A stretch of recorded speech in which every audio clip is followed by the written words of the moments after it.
A paz do Senhor Jesus Cristo. Eu quero trazer um resumo da lição da Escola Bíblica Dominical, esta última lição, no dia 29 de março de 2020, a lição de número 13, o novo homem em Jesus Cristo. Oremos a Deus. Pai de amor, em nome do teu Filho amado Jesus Cristo, eu te peço que neste resumo da lição eu possa, ó Deus, trazer a revelação tua, Senhor, ao coração daquela pessoa que nos ouve, para que seja edificada e possa alcançar de ti a verdadeira salvação, a salvação em Cristo Jesus, perene e eterna. Pai de amor, eu suplico a ti que nos abençoe nesta manhã, em nome de Jesus. Amém. A palavra trazida nesta lição, ela vem falar-nos sobre a salvação. Ela é apresentada aqui 4 aspectos da salvação, resumindo rapidamente esse novo homem em Jesus Cristo. O textual está em Efésios capítulo 4, verso 13, até que todos cheguemos à unidade da fé e ao conhecimento do Filho de Deus, a varão perfeito, à medida da estatura completa de Cristo.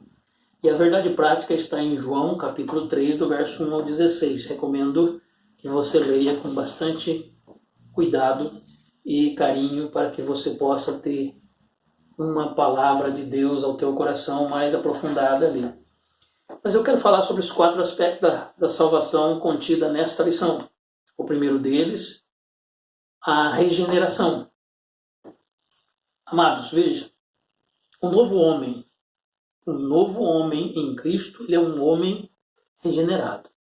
Está escrito aqui na leitura em classe, João capítulo 3, o verso 3, Jesus respondeu e disse: na verdade te digo que aquele que não nascer de novo não pode ver o reino de Deus.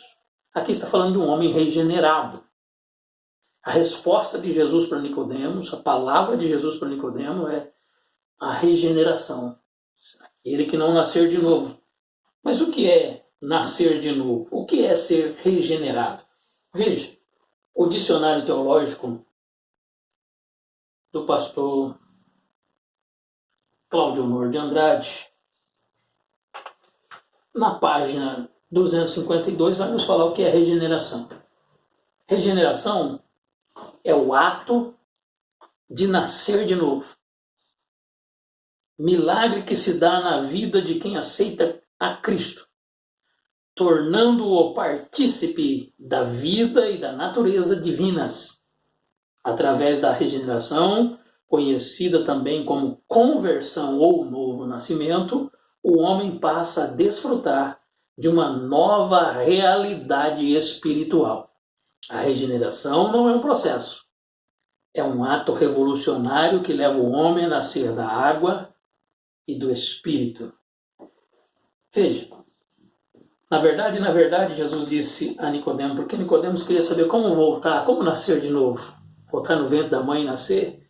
Jesus disse: na verdade te digo que aquele que não nascer da água e do Espírito não pode entrar no reino de Deus. O que é nascido da carne é carne, mas o que é nascido do Espírito é Espírito. Temos que ter essa regeneração pelo Espírito de Deus. Podemos ler Tito, capítulo de número 3, o verso de número 5. Tito, capítulo de número 3, o verso 5, diz assim a palavra de Deus: não pelas obras de justiça que houvéssemos feito, mas segundo as suas misericórdias, nos salvou pela lavagem da regeneração e da renovação do Espírito Santo. Ser nascido do Espírito é ser nascido do Espírito Santo, pela revelação, pela regeneração, pela transformação, que o Espírito Santo nos convenceu e nos trouxe à vida com Deus. Ser nascido do Espírito não é ser nascido da carne. Aqui condenamos doutrinas erradas sobre nascer novamente, como voltar ao ventre e nascer. E aqui a resposta de Jesus é: não voltará ao ventre. Você vai nascer agora um nascimento espiritual, não um nascimento carnal.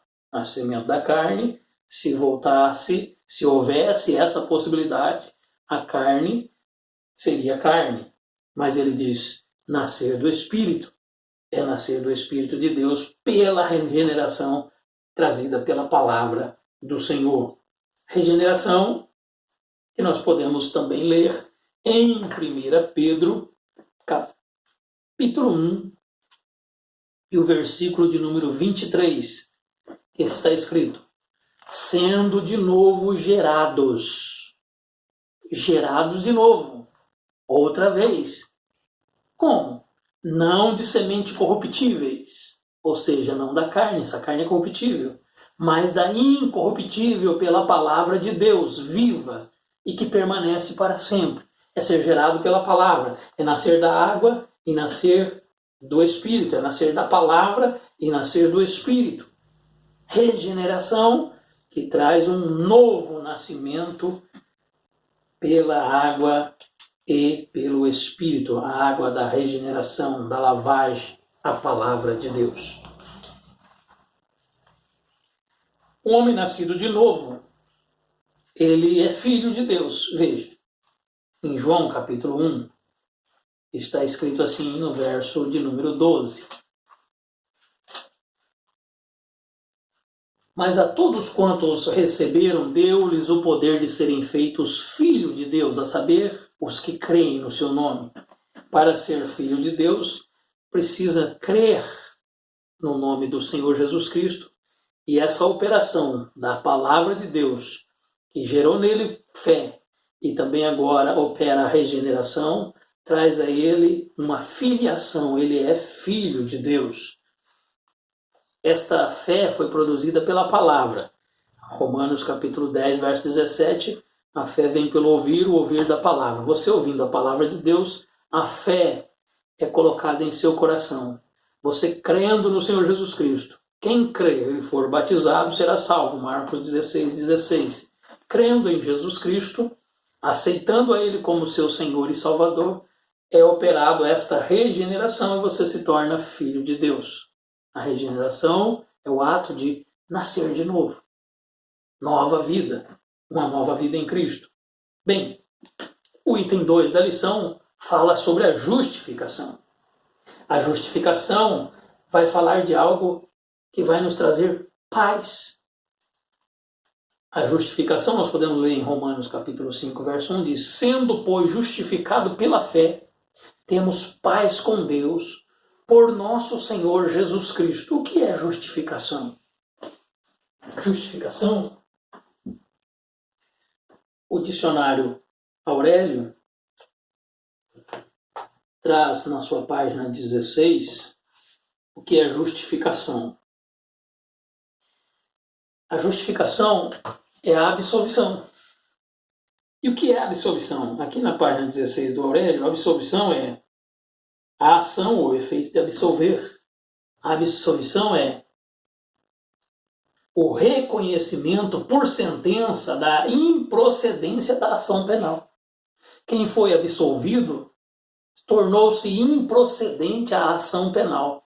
Nós tínhamos uma condenação sobre a nossa vida, mas fomos regenerados e agora justificados. O segundo ato desse processo da salvação. Justificação. Sendo justificado, você foi julgado com um ato de justiça por um reconhecimento por sentença à improcedência da ação penal. Você não mais será condenado. É por isso que quem é justificado recebe paz. Sendo justificado pela fé, temos paz com Deus por nosso Senhor Jesus Cristo.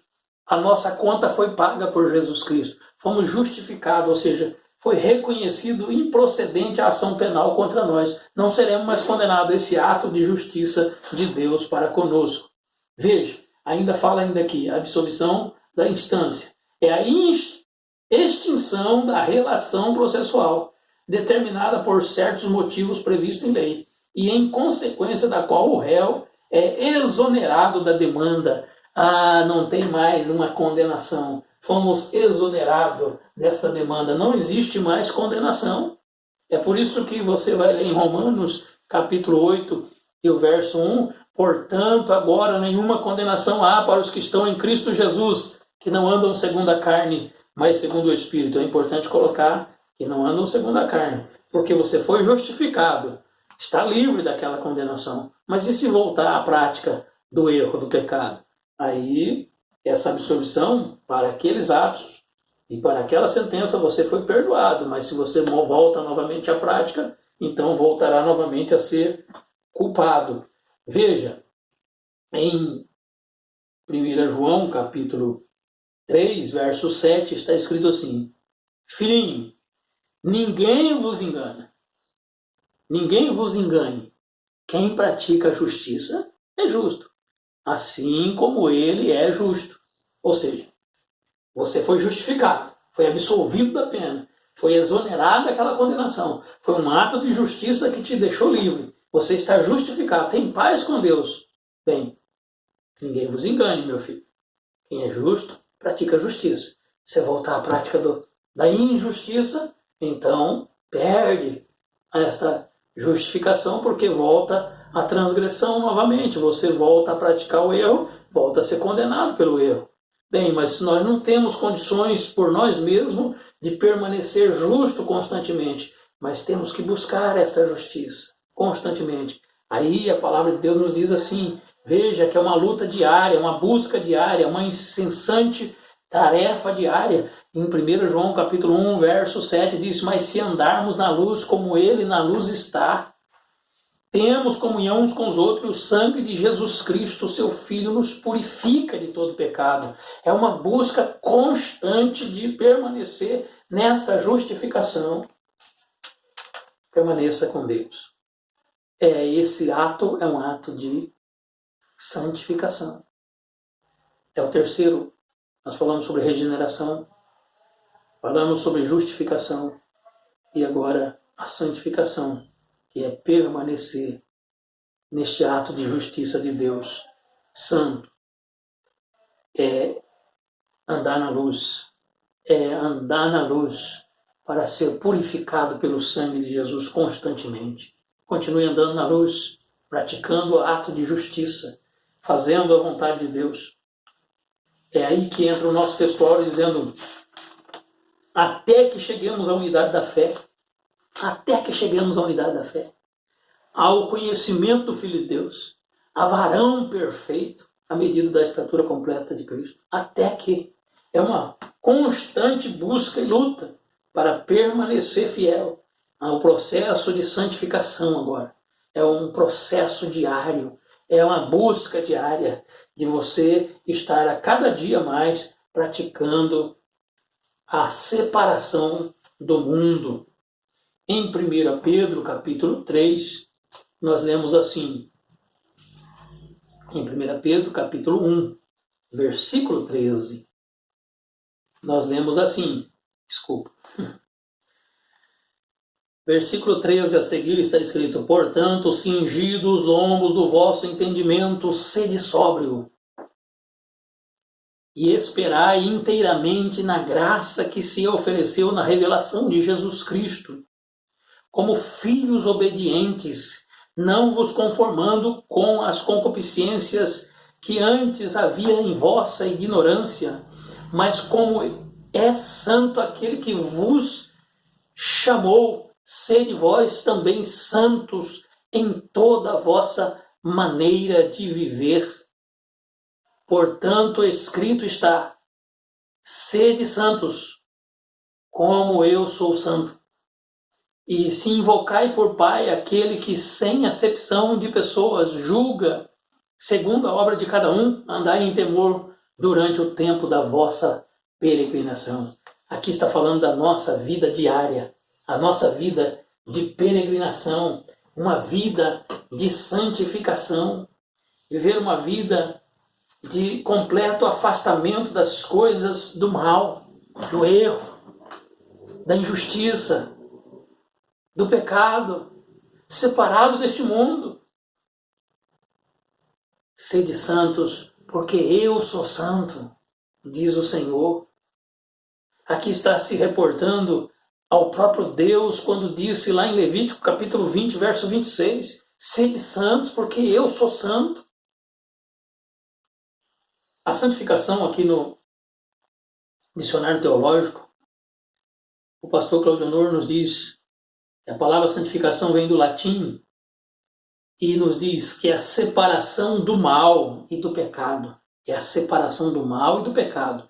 E a dedicação ao serviço do reino de Deus.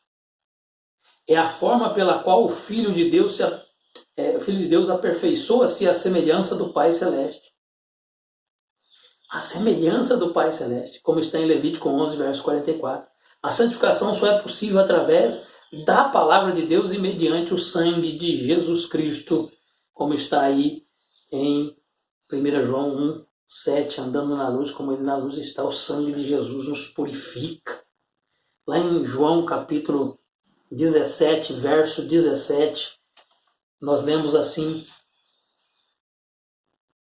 santifica-os na verdade, a tua palavra é a verdade. Jesus orando ao Pai para que ele nos santificasse na palavra. A santificação, ela acontece na palavra, é a regeneração pela lavagem da água pela palavra. É o processo de santificação. Constantemente lendo a palavra, examinando a palavra e cumprindo a palavra de Deus em nossas vidas, seremos santificados, afastaremos deste mundo e nos aproximaremos muito mais do Senhor, chegando-vos a Ele, e Ele se chegará a vós. Amados, o último processo é a glorificação. Falamos de 4 processos. O primeiro, a regeneração. O segundo processo é a justificação. O terceiro, a santificação. E agora, a glorificação. Veja, a glorificação ela vai acontecer somente naquele dia tão glorioso da vinda do Senhor. Em 1 João, capítulo 3, versículo 2, está escrito: Amados, agora somos filhos de Deus, e ainda não é manifesto o que havemos de ser, mas sabemos que quando Ele se manifestar, seremos semelhantes a Ele. Aleluia! Porque assim como Ele é, o veremos.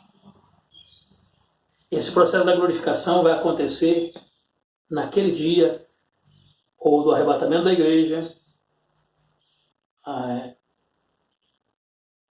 por meio da nossa, no arrebatamento da igreja, quando nossos corpos forem transformados, sejam daqueles que estão vivos ou daqueles que foram mortos e ressuscitarão primeiro e terão seus corpos também transformados. Como está escrito lá em 1 Coríntios, capítulo 15, fica mais fácil de entendermos. 1 Coríntios, capítulo 15, versículo de número 51 ao 54.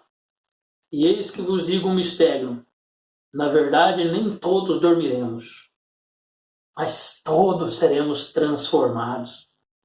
No momento, no abrir e fechar de olhos, ante a última trombeta, porque a trombeta soará, e os mortos ressuscitarão incorruptíveis. Agora não mais corruptíveis, agora incorruptíveis, e nós seremos transformados. Porque convém que isto que é corruptível se revista da incorruptibilidade, e isto que é mortal se revista da imortalidade. E quando isto que é corruptível se revestir da incorruptibilidade, e isto que é mortal se revestir da imortalidade, cumprir-se-á a palavra que está escrita: tragada foi a morte na vitória. O processo da glorificação, ele acontece no momento em que nós somos transformados. Não mais agora um corpo corruptível, mas incorruptível para morar nas mansões celestiais com o Senhor. Oh, glorioso Deus! De tudo que nós ouvimos e aprendemos nesta lição, vale a pena, irmãos, esperar esta bênção de Deus. Vale apenas crer no Senhor Jesus Cristo e saber que Ele é o Redentor da nossa alma. Se você ainda não crê no Senhor como seu Senhor e Salvador, há uma oportunidade de conversão, de mudança de vida. Aquele que crê em Jesus Cristo e for batizado será salvo, mas quem não crê será condenado. É esta fé, um ato da salvação para a vida eterna que eu proclamo neste momento. Quem crê em Jesus Cristo será salvo. você pode entregar a sua vida a Ele. Recebendo a salvação, você recebe uma regeneração, é nascido novamente pela palavra. Esta palavra que você ouviu pode ter gerado em você vida eterna, e você quer receber Jesus como seu Senhor e Salvador, você entrega a sua vida a Ele. Confia nele. Confesse a Ele como seu Senhor e Salvador. E o Senhor vai mudar a sua história. Passe então agora, depois da salvação, ao processo da justificação, porque perdoados estão os teus pecados. E aí você recebe uma etapa de vida ainda aqui para continuar nesse processo de santificação, mas aguardando a bem-aventurada esperança da vinda do Filho de Deus, quando seremos glorificados e vamos estar para sempre com o Senhor. Eu resumo tudo então numa palavra que está em Hebreus capítulo 2, e assim nós finalizamos esta palavra resumida do texto da lição da escola dominical do último trimestre, da última lição do primeiro trimestre de 2020. Hebreus capítulo 2, versículo 1 ao 3, fica esta palavra para finalizar a nossa palavra aqui, a mensagem de Deus ao teu coração. Portanto, convém nos atentar com mais diligência para as coisas que já temos ouvido, para que em tempo algum nos desviemos delas. Porque se a palavra falada pelos anjos permaneceu firme, e toda a transgressão e desobediência recebeu a justa retribuição, como escaparemos nós, se não atentarmos para uma tão grande salvação, a qual, começando a ser anunciada pelo Senhor, foi-nos depois confirmada pelos que a ouviram. Como escaparemos nós se não atentarmos para uma tão grande salvação? Foi primeiramente anunciada pelo Senhor. Ele veio aqui neste mundo para anunciar a salvação. Jesus veio proclamar a salvação. Lucas capítulo 19, verso 10, ele veio buscar e salvar o que se havia perdido. E agora ela continua sendo confirmada por aqueles que a ouviram. Nós estamos confirmando esta salvação, anunciando, proclamando. Você não pode negligenciar esta salvação. Eu não posso negligenciar esta salvação tão grande proclamada pelo Senhor. Que Deus nos abençoe em Cristo. Amém.